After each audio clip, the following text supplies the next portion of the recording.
moderator, right? Yes. Now I have just turned this on, and so you'll see this, and we're recording. So I would appreciate it if one of the three of you would raise your hand and say you're going to fill in as moderator.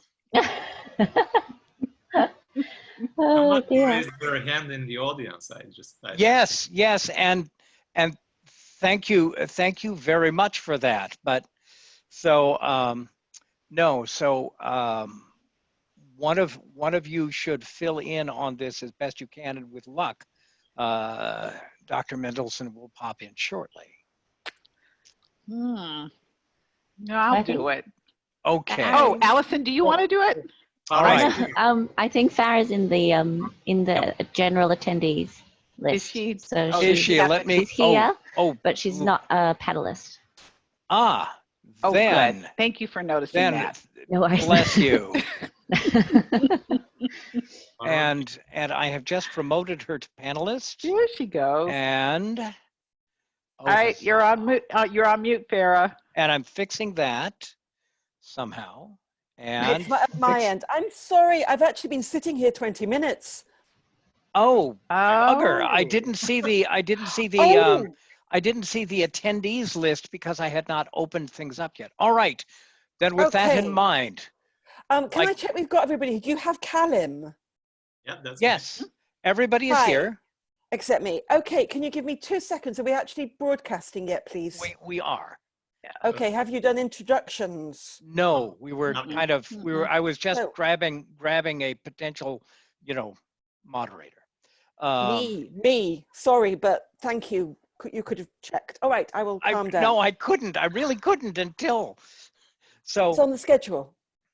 Oh, I know you're the moderator. You just weren't visible. That's all. You were in the attendees list. That's all. Yes, there she is in the question.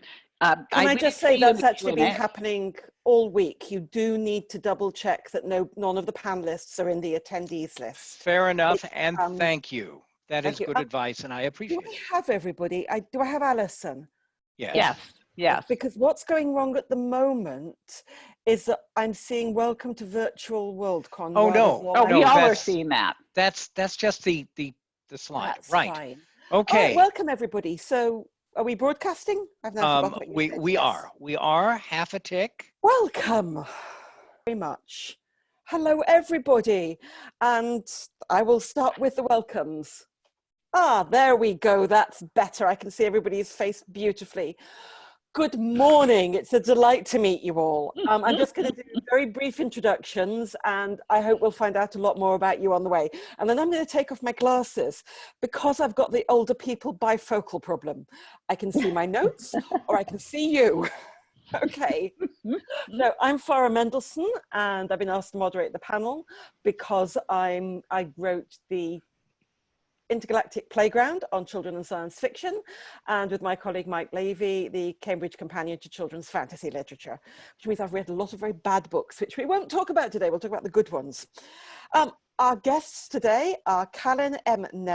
Nenov, a Bulgarian translator, editor, publisher, agent, and writer. He serves as creative director of the Human Library Foundation, which I'm sure he'll talk about. He's a translator and he's a published writer. Have I got that right? Yes, good. Nods are good. Christine Taylor Butler. Christine has been writing books for the children's educational market for 20 years. She writes both non-fiction, some fascinating science books for kids, and fiction and picture books, and is working on the last installments in middle grade work, which is an area we don't talk about enough. YA gets lots of attention. And when I was looking for an extra person, it was absolutely that younger group that stood out. And I hope we'll talk about that today. And Alison Evans, who I was lucky enough to see on the panel yesterday. Alison Evans is the award-winning author of the queer young adult books, Ida, Highway Bodies, and most recently Euphoria for Kids. And they're based in, please could you pronounce that for me before I completely screw up?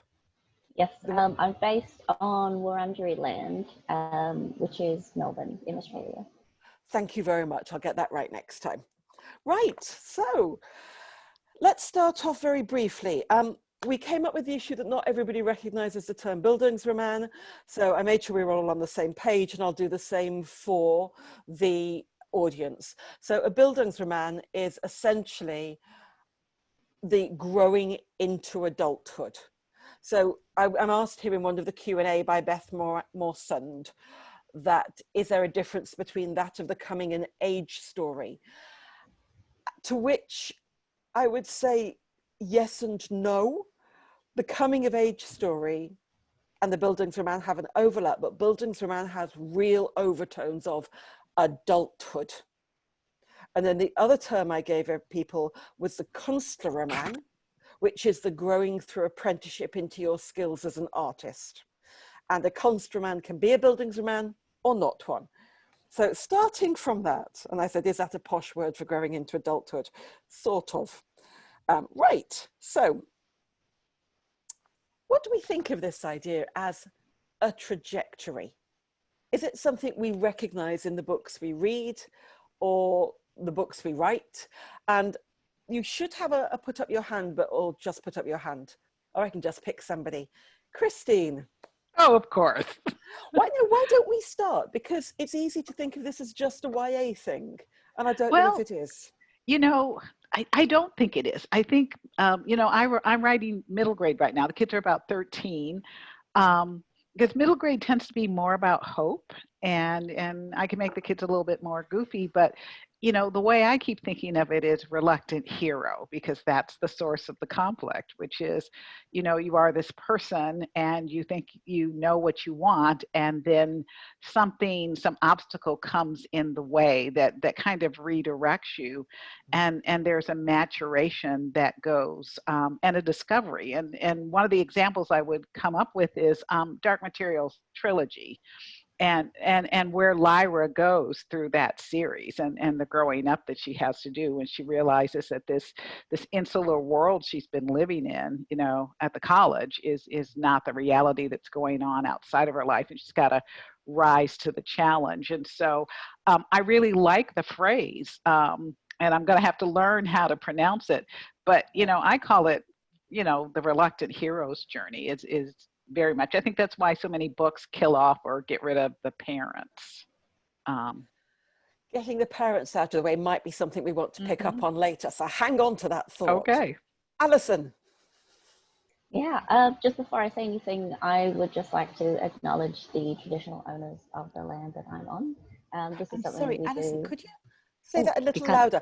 I should yes, explain sorry. I'm hard of hearing, and I just lost you there. Yes, sorry. In Australia, we do something called an acknowledgement of country, because Australian land was never ceded and is still stolen land. I am on the lands of the Wurundjeri people of the Kulin Nation, and wish to pay my respects to elders past and present. And if you don't know about the continued colonization of Australia, I definitely recommend everyone has a Google. I have forgotten the question. I'm so sorry. Don't worry. Can I just say you're getting lots of thanks in the chat.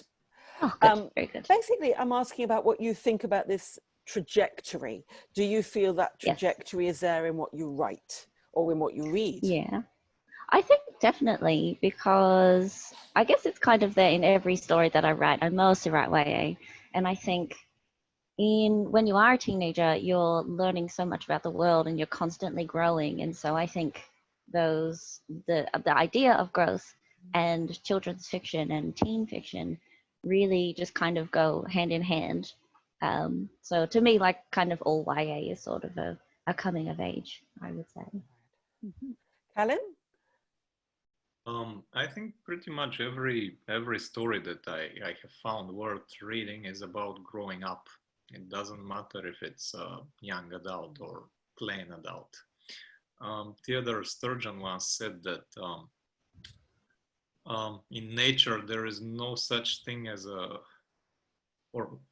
I'm gonna mangle this quote, but the idea was that a human being who has grown up, so it's a complete person, is not very interesting, is it?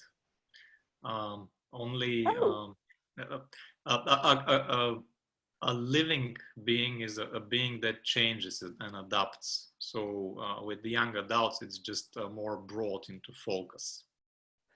So you've just hit on something I was going to bring up later. And I think I'm going to mention it now before I go to the point I wanted to explore. So one of the tensions in literary studies is about what adulthood looks like. And it's the source of the breach between, I'm sorry, it's 6 a.m. here, and I've just caught up with the Hugo row, between H.G. Wells and Henry James. And I don't know if any of you know about this, but basically, James said that the adulthood you grow into is responsibility and marriage and family, and you stop having adventures. And Wells said nonsense. And for him, you can carry on having adventure in adulthood. And this is the core split between science fiction and the literary world. And this is what I ended up writing about. So let's talk about that. Well, let's go ahead. What do the adulthoods, the kids in your books, what are they going to grow into? What kind of adulthoods do you want to model for them in your books? Goofy adults. I have two kinds of adults going on in my book. I have, you know, the stern, let's be responsible, you know, I've got a mission to complete. And I think the source of those adults' conflicts is because they don't get to have fun. And obviously I have to do the Disney thing. I have to temporarily separate the 5 kids from their, you know, respective parents. But they discover a new set of mentors, and the mentors, some of them are behind the scenes cheating the system like a kid. You know, they're like sneaking things to the kids, and I realized that I grew up with a mom like that. You know, my dad wasn't given permission to be anything other than responsible, but my mother was the one who helped me scheme and sneak. And so now I have 2 grown children. I have you know, they're both out in the world, and I'm still emotionally 12, and I think that's okay. So that's what I'm modeling.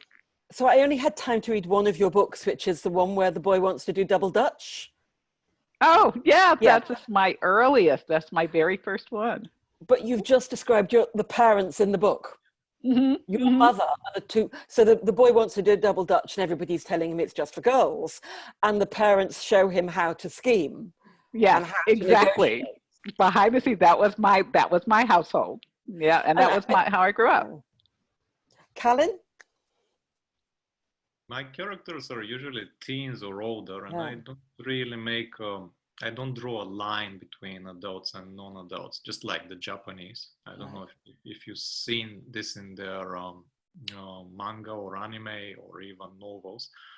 And they all keep growing up throughout the story. So maybe the problems they will face are different, but the core set of skills and the way their values evolve are the same.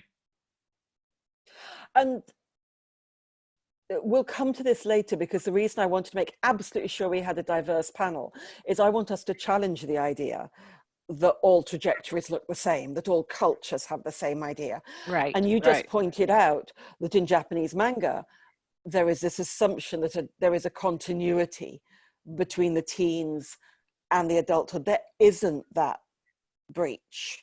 And I think that one's really interesting as well. So I will come to you, Alison, I promise.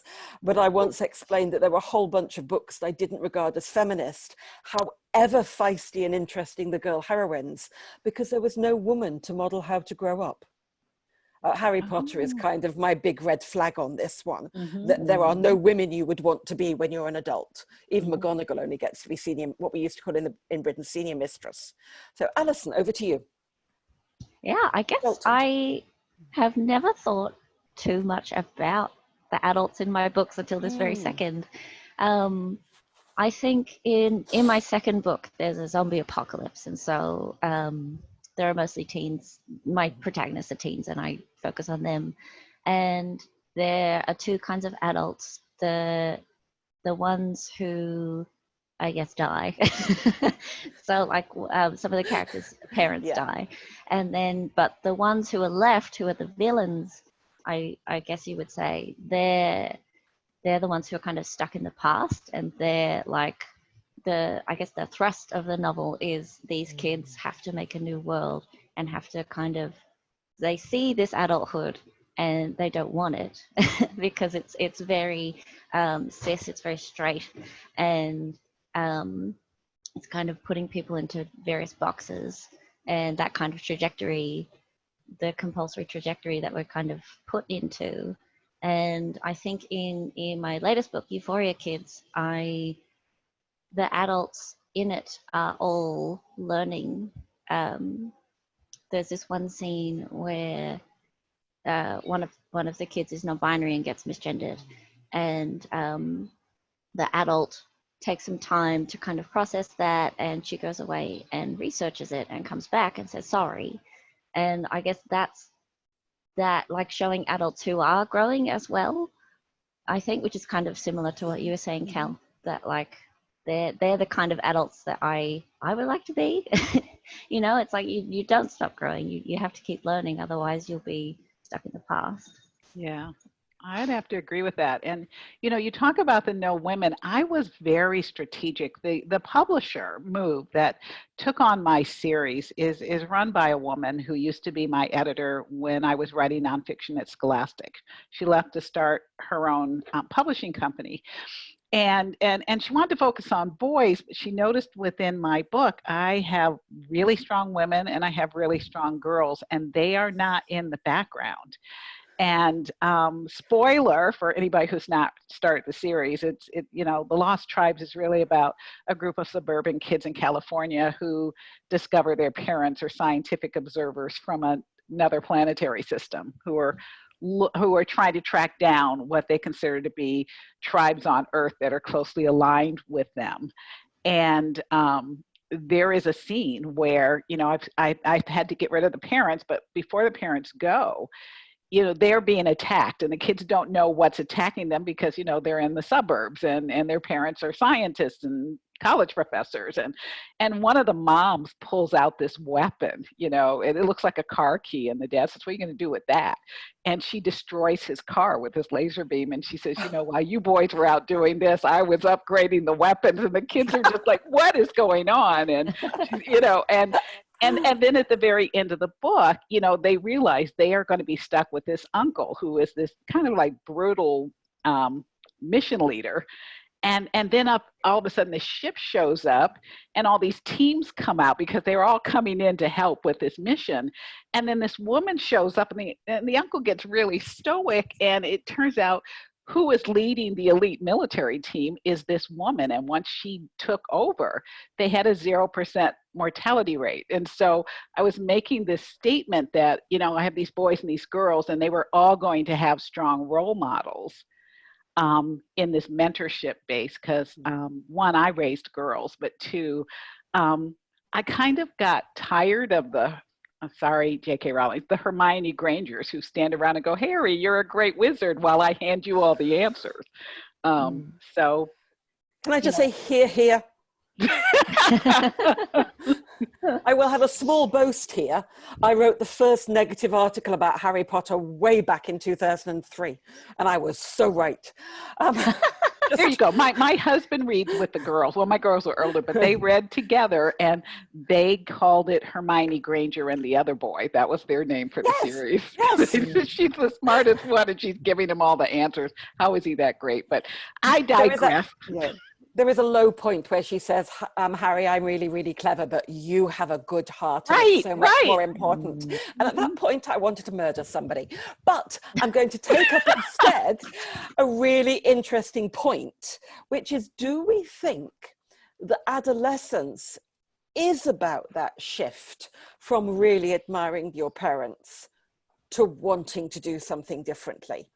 And the reason I am saying if is, and this is what I was writing about, up to the 1970s, teens want to grow up to be their parents in all the books. And you can also see it in many of the ways the teens dress in the UK, maybe up to the 50s in the US, where they look just like carbon copies of their parents. They really do. It's quite, it looks like something out of a book called The Demon Headmaster.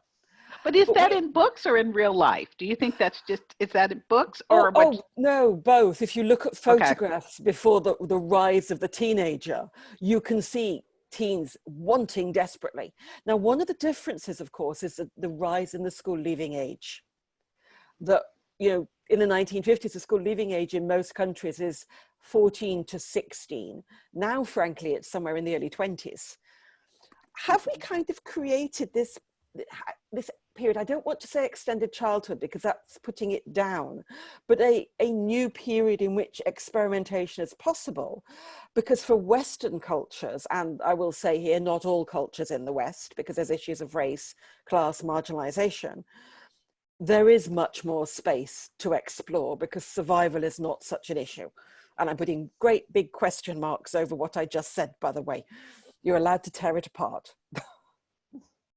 Well, you know what?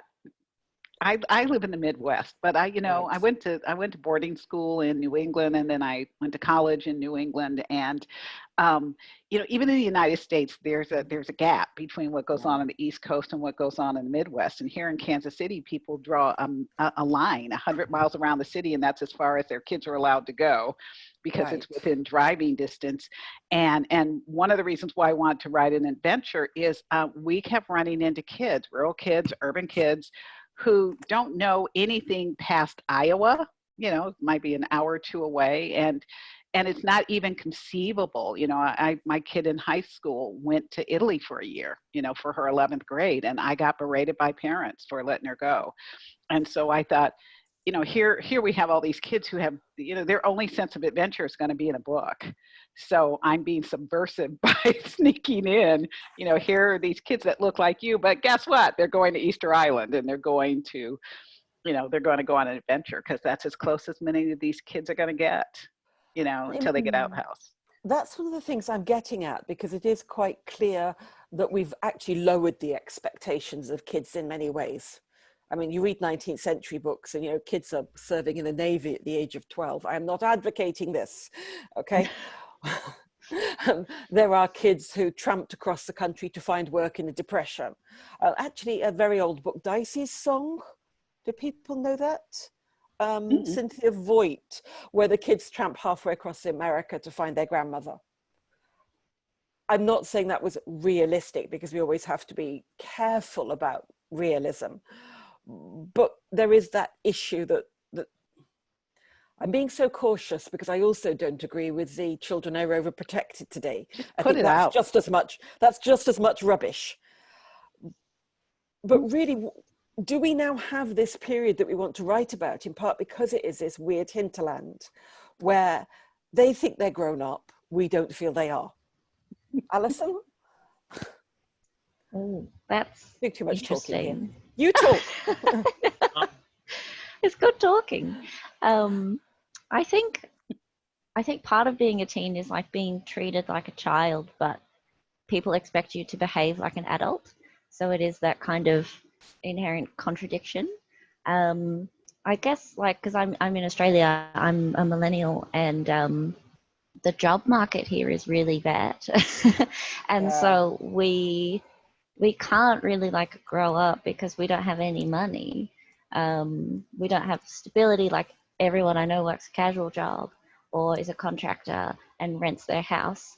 And so it's kind of the expectations of the older generations kind of don't work for us, because we don't have the resources. Like, my mum gave birth to me, I'm 29, she gave birth to me when she was 28, and I cannot imagine that. Like, I am nowhere near stable enough to do that. So I think it's also like a generational thing where, like you said, it's kind of, you have a bit more freedom to follow your own path, I think, now, because there's less pressure to, I guess. Yeah.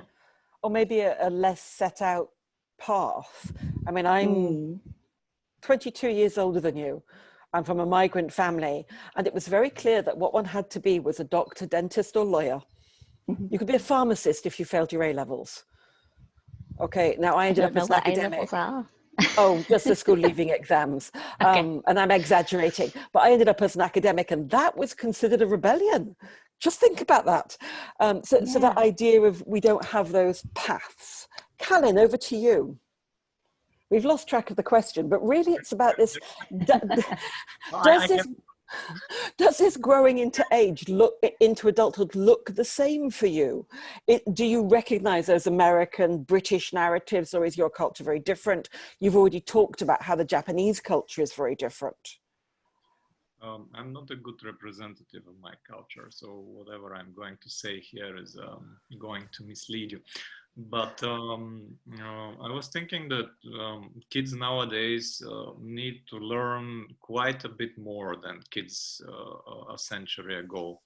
In an age where we are inundated by information and most of it is misleading, or there is no way to verify it, you actually have to build a set of skills for catching lies or fake news, right? And that thing takes a lot. I started doing it only in my history classes in my college, where I had this teacher who said, first thing you do about historical documents is you ask, who wrote this? What was their agenda? What were they trying to prove? What were they omitting? It's like reading a book, only you have only the final page of the book, you know, when you do history, and it's badly burned. That's the kind of thing. It's a lovely phrase. Our arguments on. So one of the authors that I really want to give as a good example of building these skills is David Zindell. He has a trilogy called Requiem for Homo Sapiens. And in the first book, the protagonist is 14 when his entire tribe dies, and he moves from a very wild, very indigenous type of life to an extremely civilized high school for space pilots, basically. But one of the things that he has to learn is to question his beliefs, because he comes with a very firm set of beliefs about how the universe is and what's the role of everybody in it. And then he meets this teacher who is based after Zen teachers, I think, who tells him, okay, now I'm going to open your eyes. There's a beautiful saying in the book, beliefs are the eyelids of the mind. So easy to, close your eyes and keep believing in whatever you believe. It's going to hurt when you question your beliefs, and it does hurt a lot. And then they go to understanding pretty much every belief that ever existed. Well, it's the future. People are smarter than, so they can do that, even at the age of 14, But for me, it was also a groundbreaking experience, because I was made to ask my own beliefs about everything. And I've never stopped doing it. And it's the same about children and parents. You start questioning your parents. You asked that earlier. When you understand that they are people too, and they're fallible. Yeah. So I am going to call you slightly. Can we avoid words like savage and civilized and things like that, because they are quite contentious?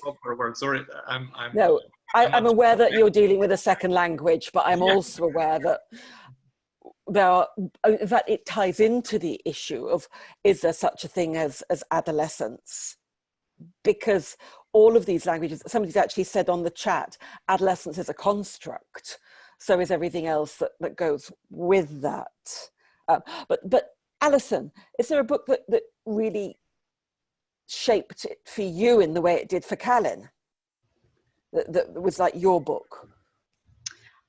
I guess the first time I heard the term Bildungsroman was at uni, when I was reading Catcher in the Rye, which I think is kind of, it's probably not the first one, but it's kind of the most Bildungsroman-y book that I know, I think, and I think that kind of sets the tone for a lot of YA. I think, because like people are always like, oh, Holden, he's so annoying, he said this, he said that, but it's like he's a teenager. Like everyone was like that when they were a teenager. It's not that he's annoying, it's just that he's learning and he's saying everything that he's thinking, And I really like Holden. I think he's great. I think I've lost track of what I was saying, but what you're actually saying is that it gave you license to be 18. So that's actually one shift in which adolescence stops being something you have to race through. It becomes something that actually you can explore, you can just be, that this is okay. It's not something that's constantly being dismissed as a liminal space. It becomes something in itself. Yeah. Christine, a book that you identified with as being a teen. Oh gosh, that's hard because I read anything and everything, and I was reading a lot of adult stuff only because when I was growing up, it was Little House on the Prairie and Nancy Drew, and those characters weren't really changing. I'm going to phone a friend on this one. Well, can I just mention something that since I'm still not getting Q&As, I'm starting to look at the chat. There's one question in Q&A. We've already covered. Oh, sorry, no, that's the one we started with. Yeah. Unless it's not updated. This is actually commented on by Kalin, so I can't quite see where it is. It's Bill Capocere, I hope I've got that right. Americans and Brits pronounce Italian names differently, unfortunately, which is basically about the growing into empathy as a trope of adolescence. And I'm wondering if that's something that you resonate with. Can you select it? If you're struggling to think of which text you want to talk about, is that one that works for you? I think there's an Australian author called Vicky Wakefield, and she writes a lot about lower class teens. And there's this book, In Between Days, and in it, the main character, it's a contemporary, it's not genre, but in it, the main character hates her town and she hates her mum for staying there, and she doesn't understand why anyone would want to live there. So my cat is... Hello, cat. I was hoping we would get Zoom bombed, but my two are lazy sods and they've gone back to bed. And in it, she kind of realizes throughout the whole thing that her mum has different values to her, and that she does want to live there because she loves the town. And sorry, I forgot what I was saying because Huntley was because it's that growth of that empathetic mindset. Yes. In which adult choices stop being wrong and become reasonable choices. I cannot remember who said it, that adage about you start off thinking your parents know everything, come to the conclusion that they know nothing, and then eventually realize they know quite a lot. That's exactly it. That's how someone explained it to me when I was raising my children, and I said, you didn't come with an instruction manual and I'm ready for this to be over. And then they said no. and I have discovered that they moved out of the house and I suddenly got a whole lot smarter than I was to them when they were teased. But I think that's realistic. And from a cultural standpoint, I cannot speak to a lot of different cultures, but I have a good friend who had a hard time getting a book through publishing. I mean, that's part of the problem with books is you have to get the gatekeepers to buy into the story that you're telling, and they've had different experiences. But he was writing about a young girl and everyone said she's too mature. This is not realistic. And the editor, who wanted to buy the book was Black, took all of the editors at Scholastic and put them on a bus and took them to a Black inner city neighborhood where these kids have to grow up faster. And then they were like, oh, okay. And it's precisely that I've been trying to get at. So I read yesterday, there's a program on Netflix about young Black athletes in junior league, no, not junior college league, that's talking exactly about that these are not people who desperately want to play ball. These are people who want to play ball so they can buy diapers for their kids. Yeah. And that's different.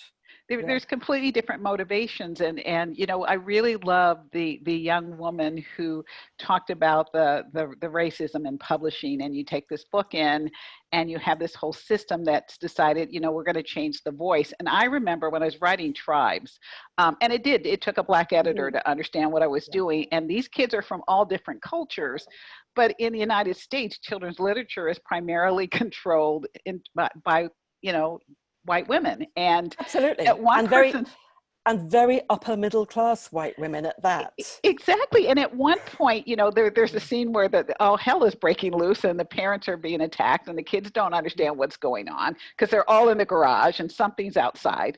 And the mom blows up the dad's car, which is a Mercedes. And the editor says, well, you know, the characters don't sound Black. And I said, because they're not all Black, you know, Black. they're Native American and Guatemalan. And she says, and is it realistic for the dad to drive a Mercedes? And I said, you know, I bought a 1998 ML320, worst car on earth. I will never buy another Mercedes. It was cheaper than the Ford Explorer. And Mercedes admitted there was a problem and wouldn't fix it. So I blew the car up in my book. And she says, oh, I didn't know Black people own cars like that. And you just go. Okay, I'm just going to say, so where I live now is a very poor working class area. We're not, okay? But what that means is house prices are so low that people buy top of the line Range Rovers, Mercedes, and BMWs around here, which rich people in London could not afford, because that's how the world works. People make different choices. Sorry, I ran, but I'm totally on your side. But that's why, you know, you look at, I went to a panel where someone was talking about middle grade, and they said, oh, you know, when they're that age, they don't like girls. Boys don't like girls because they think they have cooties. And I raised my hand in the audience and I said, there might be a cultural difference here. Yes. And also, you know, the way kids are right now may not be the way kids were when you were growing up. But, you know, when I was writing Tribes, I had the target audience and all their silly friends in my house, you know. So I think, you know, there's no one ubiquitous childhood journey. What really comes out is some people want to be like their parents. Some people are told to be like their parents and aren't given a choice. You know, there are a lot of people, hey, you're going to be a doctor, or you're going to be a lawyer. I don't care whether you like it or not.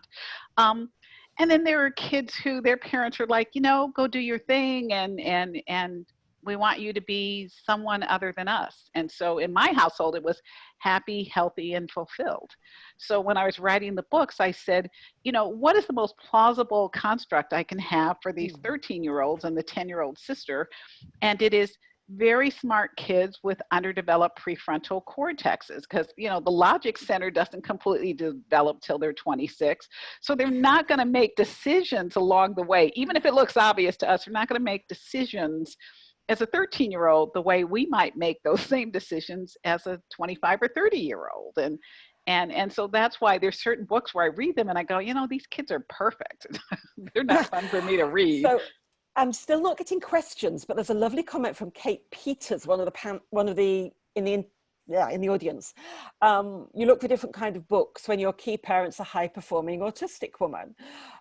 You find parents mysterious, baffling, underlying family rules are not ever able to be understood by intellectual analysis. And you look strongly for books about growing up with characters that you can learn from and have an attitude of transmitting information, which picks up both what all of you are saying, I think. And I want to come briefly back to Kalin to mention a terribly old book that fits in with that, which is Alexei Panshin's Rites of Passage. I don't know if any of you have read it. I hardly remember the book. It's a classic, drop kids on a planet, see if they survive before they're allowed to come back to their home world, which is a Lagrange space. But the key thing about it is that the kids think they know how to think.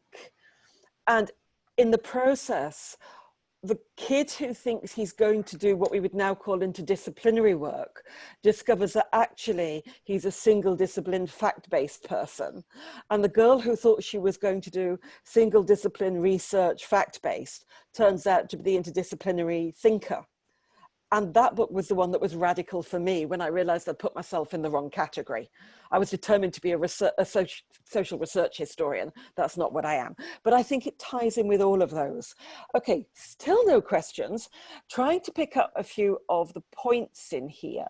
But I think I'm going to ask you, which of your books you think most depicts what you want kids or adolescents to understand about growing up? That fits very much with my point about empathy. I think that there is a lot of the way we present violence in all kinds of art is very unproblematized. For instance, let me bring a very recent example. We just voted This Is How You Lose the Time War as the best novella or novelette. I don't know if you've read the story, Farah, but I have. I'm a Clark judge this year. I've read everything published in the past 12 months. So Just...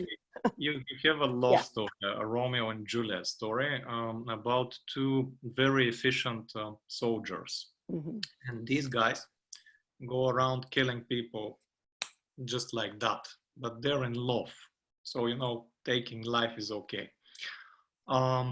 Empathy helps us go beyond this assumption, which is built into so many books and movies and TV shows and games and whatever. And when I was thinking about my main character in the series of stories that I write, first of all, Ursula Le Guin said that there's something about men and swords and staffs. They always like using them, right? So when I was much younger, I was like, so my character, who is a woman, is going to always use a shield, no swords, no staffs.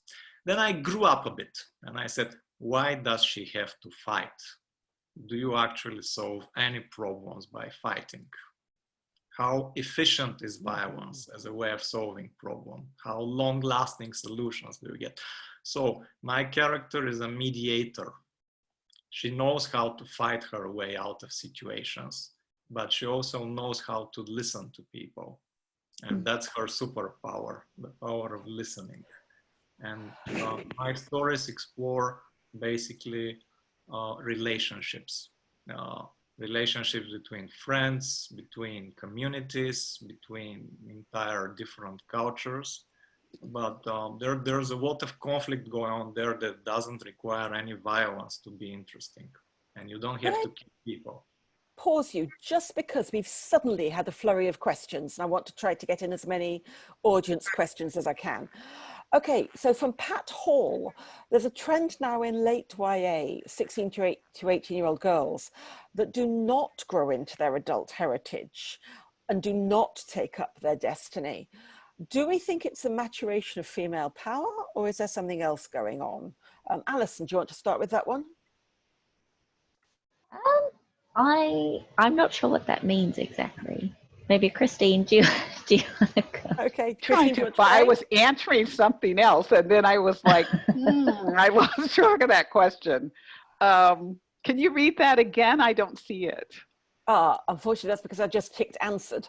Oh, wait, okay, I can summarize it. There you go. Because it's actually a big deal at the moment because there's some tension over this. There's a number of books in which girls grow into their adulthood and then give up their power and say they don't want this.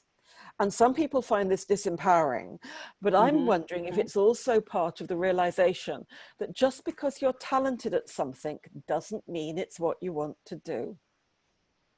I think it can be a little of both. I'm going to be counterculture here.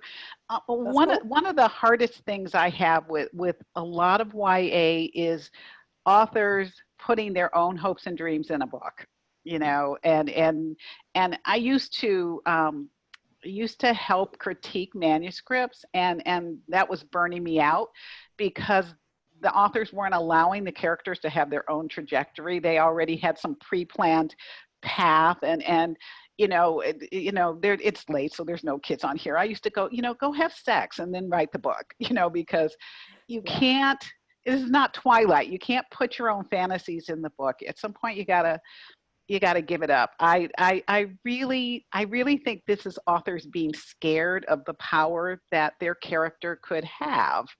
I really, that's why I had problems with Harry Potter and several other books. I had problems with Twilight. At a certain point, my kids were throwing the books at the wall. So I think part of this is not that the authors are planning something. I think it's, I think they have an agenda. I don't even want to say it's an agenda. I think there's a certain point in time where there's too much of the author's hopes and dreams in a book and too little of the character's hopes and dreams. And we've got a related question, which I will punt over to Alison, who I think may have a different take. Irene Punty, and this does pick on this, how do you think YA's focus on romance interferes with personal growth?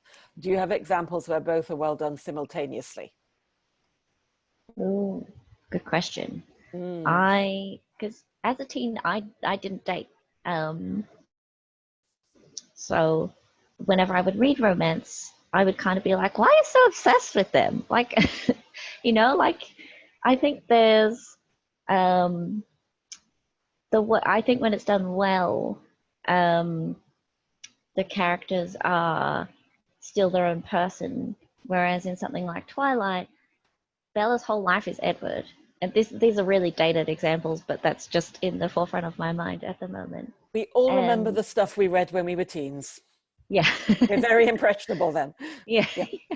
Exactly. We are really impressionable. And I think somebody's written, Twilight is the ultimate squick. So what I will contribute here is I actually feel quite sorry for modern teens, because I read science fiction and fantasy precisely because it didn't have any bloody romance. Now, I did read romance, but I read that as a separate category. And for me, when I look at what's out there, I do sometimes wonder what's out there for the teens who, for whatever reason, whether they're asexual, not ready for it, it isn't the right kind of romance, they're too busy earning a living, don't want to deal with that yet. So do we have any examples of modern stuff we like? Kalin is doing. He's got his hand up. Yeah. One of the novels that you can find on my dealer table is a young adult novel written by a dozen young adults. It's a collective novel. And it's extremely authentic because the guys talk about their own issues in their own voices. And they deal with, of course, budding love, the first sex, which is really interesting to look at from the perspective of somebody who just was there. And I keep giving this novel as I recommend it to parents, not so much to young adults, because parents in Bulgaria, as well as everywhere around the world, I suppose, have a real problem understanding their children nowadays. There's so many generations between, in 20 years, we have like 3 generations or something like that. If you want to see something which is from a different culture, but will probably speak to all of you, especially if you are parents, come get, it's called The Coin. Coin. Yeah, The Coin. It's called The Coin. Yeah. It's supposed to be fantasy, but it's very much a slice of life novel. I'm going to mention one book I liked and one I didn't. So one of the reasons I ended up loathing his Dark Materials was this coerced, we could only have sex because we're in love bit that Pullman went in for at the end. No, just let the teens have sex. But also I had to deal with criticism of Cory Doctorow's book Little Brother, where people had issues with the fact that the characters weren't thinking about sex and dating all the time. The guys are being shot at by the police, for God's sake. Yeah, they've got bigger problems. They're busy. Is he? All right, we really are running out of time. One title you think everybody should read? Oh God, I don't have one. Your own is absolutely cool. The Never-Ending Story. Never-Ending Story? Such a great Bildungsroman. It teaches you to stop running away from life into books and bring books back into your life. So for everybody who spent their life in the library, that's the story that you need, like me. Christine. Oh gosh. Oh, recommend one of your own books. You've mentioned- okay. You There read we this go. The one. Lost Tribes. Yeah, there you go. Perfect. Excellent. We're here to promote people's writing as much as anything. Alison. There's an anthology of Australian queer young adult fiction called Kindred, edited by Michael Earp. That's EARP. It's got a big range of voices, lots of Indigenous voices, disabled, trans people. It's really great. I would recommend that. Also, I'm in it. Oh, and I Always want to a start. clarify. I want to clarify. People don't get the Lost Tribes. It's a metaphor. The kids think they're looking for the Lost Tribes. They are the Lost Tribes. It's a metaphor because their parents are lying about their identity. You just So, gave us a spoiler. Tut tut. I'm Anyway, sorry. but yes, I'm cool with spoilers. I'm going to recommend a book that I read a couple of weeks ago and that just blew me away. It's Pet, and I'll probably get the pronunciation wrong, for yes. which I apologize. Akwaeke, Akwaeke, Emezi, and it's about a young girl growing up in a utopian future, which has partially got into that problem that some things have become so horrific that to accuse somebody of it is in itself horrific. But she's neurodiverse, and it's about the differing relationships. And I thought that was a really radically different Bildungsroman. We So- ask you to type the titles of the novels in the I was going to chat, say so that. we have them, yeah, and we can I save didn't the catch chat. that, Kalin. I Can you didn't type? catch. Can you type that title so that we can It's catch it? Pet, P-E-T. That's coming Yeah. out. I've just realized that's come out the wrong way. I thought we had You mirror have to on. read Oh the well. author's Oh, it's name. good for us. P-E-T. I'd have sworn I had mirroring on. That means you're all seeing me backwards. Sorry about that. Thank you, everybody. We need to end there. Thank you to our audience. I'm sorry we didn't get to every question, but they all came in within 3 minutes. You know, you all hit the button at the same moment. The chat has been fascinating. There is a Discord room, and I've now forgotten which room it is. Give me just a second. And if people wish to carry on over there, they can. So 4. we'll be in program room 4 on Discord. Right. Yeah. I'll go over there. I'll be there. If you want to And I talk- will go over in a little while. If you want to talk live, you can also come to my table. I just put the link in the chat so we can use our cameras still. And do either of you still have more items we can come watch you on? I'm Not done. too much. All well, done. I hope you all had a wonderful convention, and it's been a real pleasure to meet you all. I've got your work downloaded on my Kindle for later reading. Thank you. Thank you so much. This has been really great. Bye-bye. Thank Oh, you. can I just say we've got a thank you for a superior panel from program room 4. So thank you. Bye-bye, everybody. Bye. We'll have to do this again in Washington, D.C. Cool. Thank you. Does that mean we're no longer broadcasting? We're no longer broadcasting. Excellent. I am so sorry about what happened at the beginning, but I think we did a good recovery. Thank you all for being brilliant Very this good. morning. Yeah, thank you. I'm going to see, I don't know if you can see one of my cats right in the corner of the room. That's the one whose tail turned up at one point. That's Ivan. Oh, good cat. But yes, what's the name of your cat, Alison? Huntley. She's now curled up on